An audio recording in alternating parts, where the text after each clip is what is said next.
When a 42-year-old singer told me, "You've got rhythm, let me test it," I never knew she meant more than music. The first time I saw her, the cafe was more shadow than light.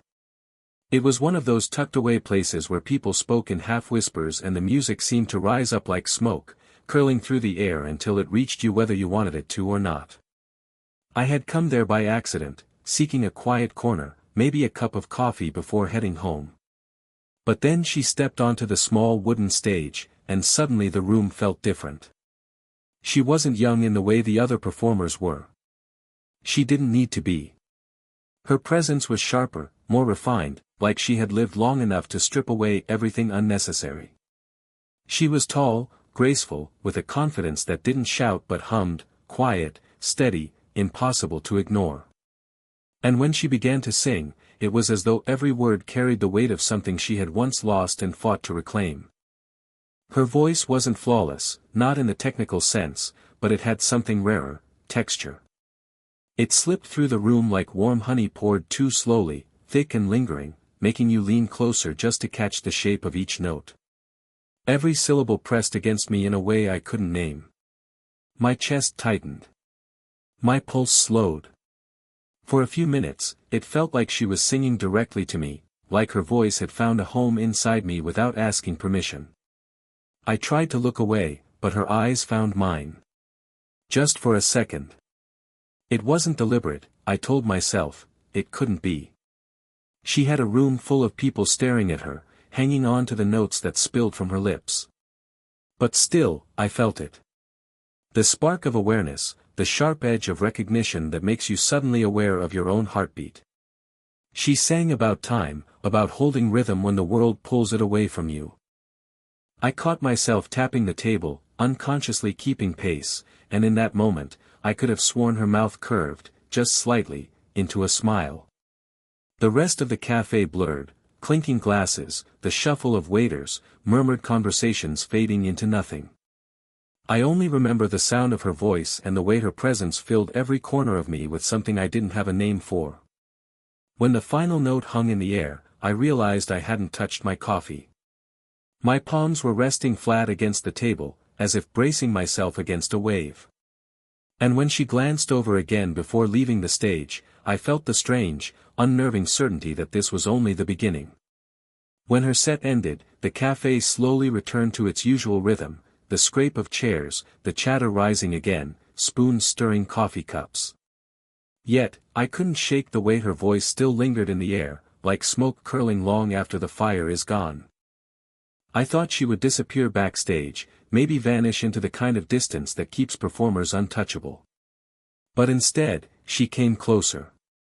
Her presence shifted the room before she even spoke.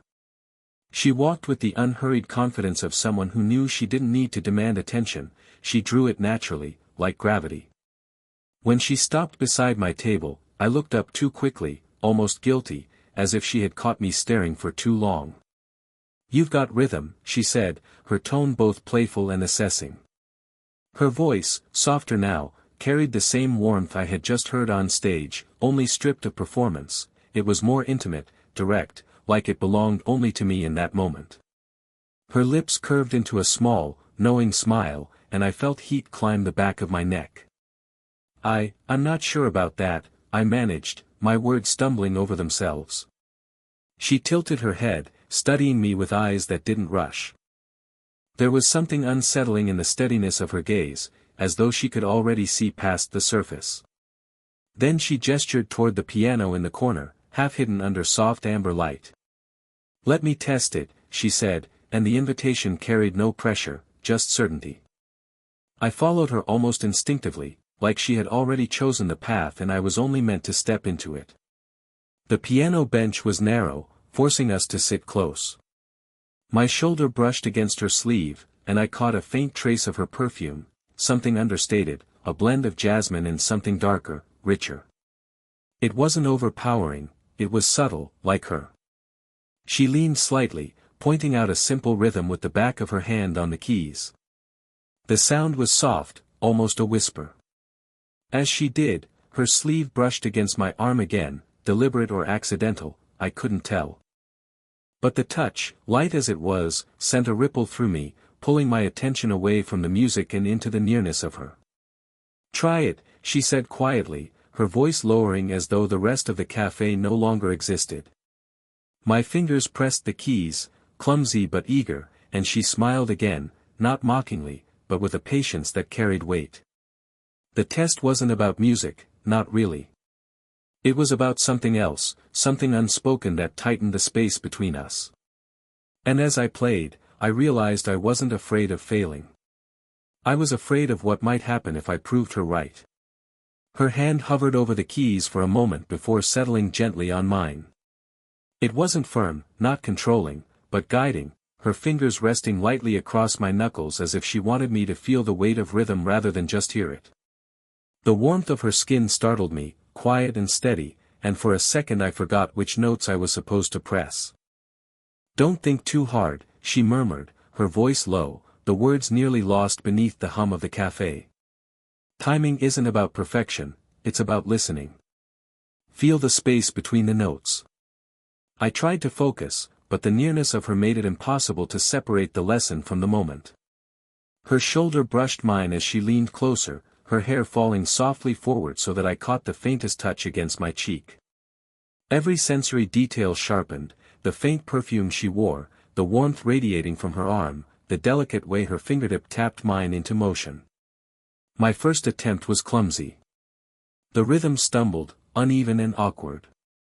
I grimaced, but she only laughed quietly, not unkindly. "Better," she said, and though I knew it wasn't, the way she said it made me want to try again. She slowed her movements, exaggerating the pauses, letting me feel the difference between rushing and breathing through the notes. Her hand never fully left mine, even when she pulled back slightly, her fingertips lingered, brushing the side of my hand as if reluctant to leave. It was nothing anyone else would notice, but I felt it everywhere, like the rest of me had tuned itself to her touch.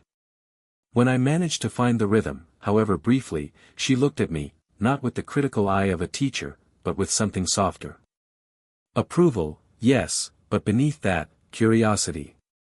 Her gaze lingered a moment too long, and I felt an invisible thread stretch taut between us. "See," she said softly. "You've got it."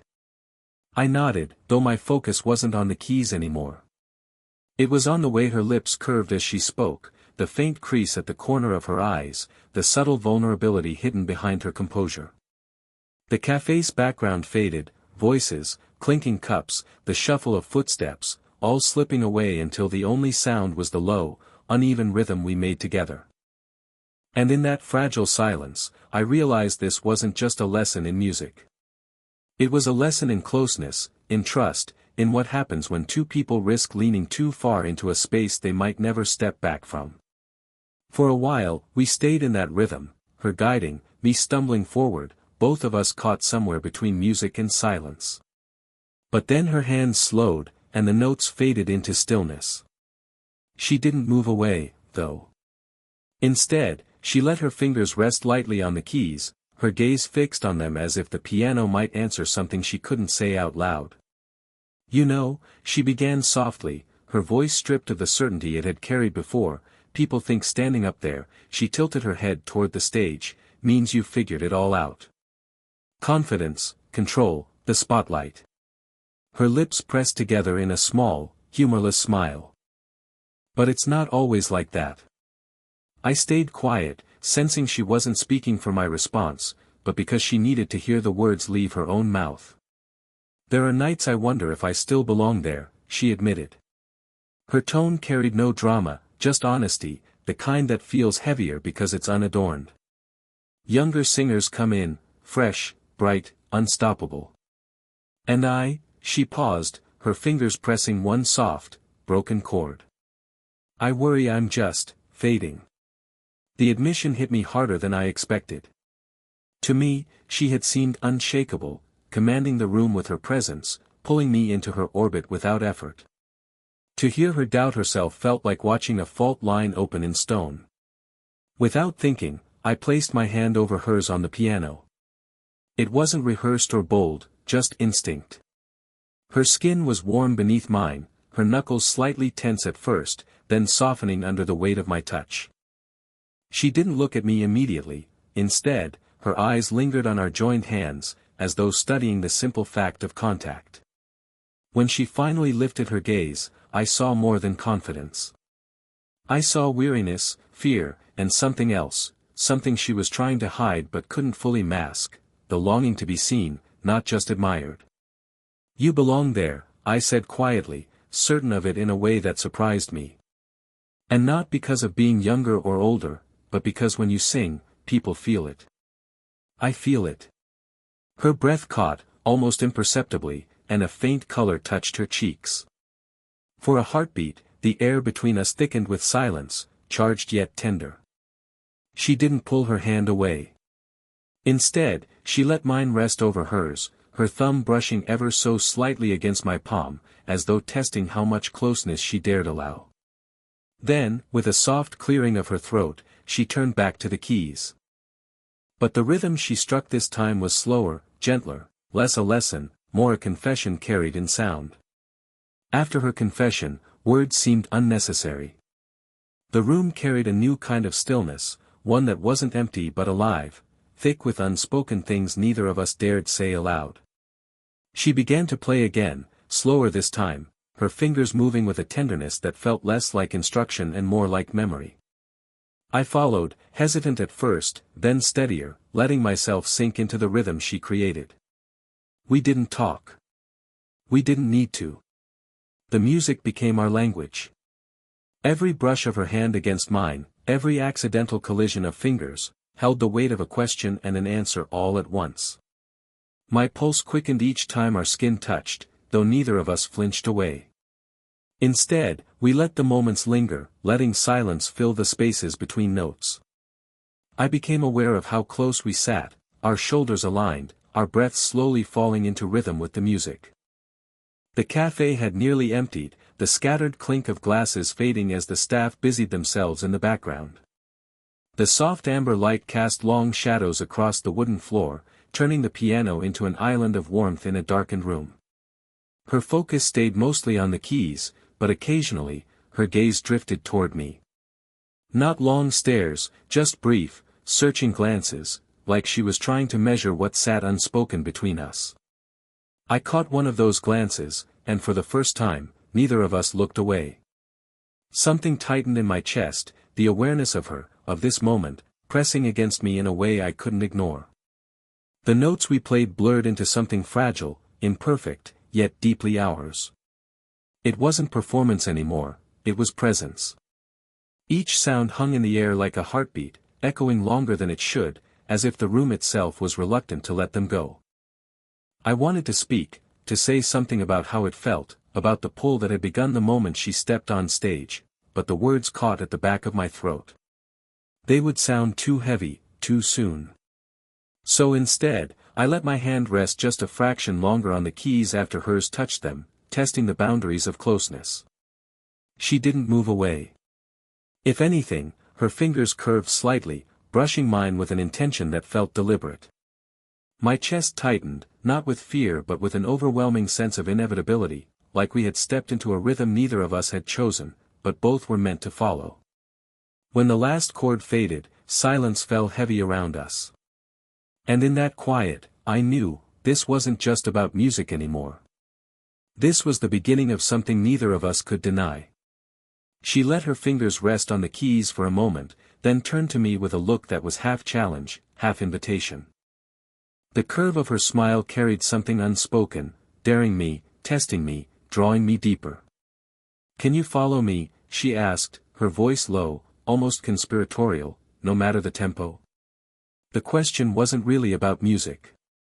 I felt it immediately. It carried another meaning, one she wasn't ready to name out loud. My throat tightened, but I nodded anyway. Her hands moved first, faster now, cascading over the piano in a playful rush. I scrambled to keep up, fingers stumbling, rhythm breaking, yet I pressed on. The more I faltered, the more she seemed to enjoy it, her soft laugh spilling into the space between us. Not mocking, but alive, light, like a release of something she'd been holding in. The tempo quickened, our shoulders pressed together now, no accidental brush this time. The closeness felt deliberate, unavoidable. I leaned slightly into her, and instead of pulling back, she matched the motion, her body aligning with mine in subtle defiance of distance. Every note we struck built pressure inside me. Not musical pressure, but something far heavier, something tethered to the awareness of her, the warmth of her body, the scent of her hair brushing faintly across my cheek, the sound of her laughter threading through the hurried notes. My chest rose and fell faster than the rhythm required. I wasn't just trying to keep pace with the keys, I was trying to keep pace with the pull between us. Then, in a sudden pause, she stopped. Her fingers stilled, and the room went quiet, the air vibrating with everything unsaid.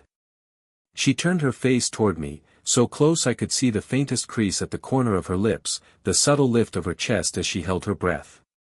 Her hand hovered above mine, suspended in hesitation. Not quite touching, not quite retreating. The choice lay there, in the space of a heartbeat, in the width of silence between us. I felt the question hanging heavy, would we step past the invisible line, or let it dissolve into air like so many unfinished notes? I wanted to move, to close that distance, but I stayed still. My restraint was its own kind of answer, a promise that this wasn't about rushing. It was about waiting for the right beat. She exhaled, slow and unsteady, then let her fingers fall gently back to the keys. The sound was softer now, trembling slightly, as though even the music had absorbed the weight of what almost happened. The last notes we played seemed to hang in the air longer than they should have, echoing in the quiet cafe like a secret only the two of us knew. I let my hands rest on the keys, not wanting to break the fragile silence that had settled between us. She didn't rush to fill it either. Instead, she drew in a slow breath, her shoulders softening as though she'd just released a weight she'd been carrying all night. Then, without ceremony, she leaned ever so slightly against me.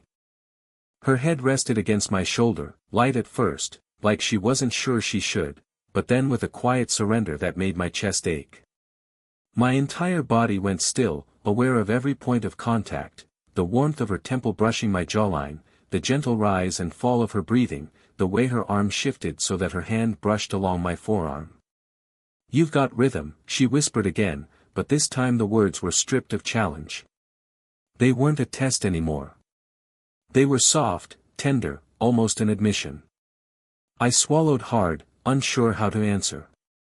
Words felt unnecessary, clumsy even. So I simply let my arm shift, just slightly, so that my hand rested over hers on the edge of the piano. My thumb brushed lightly against her knuckles, a small gesture, but it carried everything I couldn't say. She didn't pull away. Instead, her fingers curled faintly, holding onto mine. For a long moment, we just sat like that. No music, no audience, only the faint hum of a world that had shrunk down to two people sharing the same quiet rhythm. The closeness wasn't rushed. It didn't demand more than it was. It was enough. I thought about the way she had confessed her fears earlier, the way her voice had cracked when she wondered if she was fading. But sitting here, with her resting against me, I couldn't imagine her fading. She wasn't fading at all. She was burning, softly, steadily, in a way that drew me in and made me want to stay in her light. Eventually, the cafe lights dimmed further, signaling closing time. But neither of us moved right away. She lifted her head at last, her eyes meeting mine with a softness I hadn't seen before. Not the performer's gaze, not the teacher's, something more vulnerable, something quietly hopeful.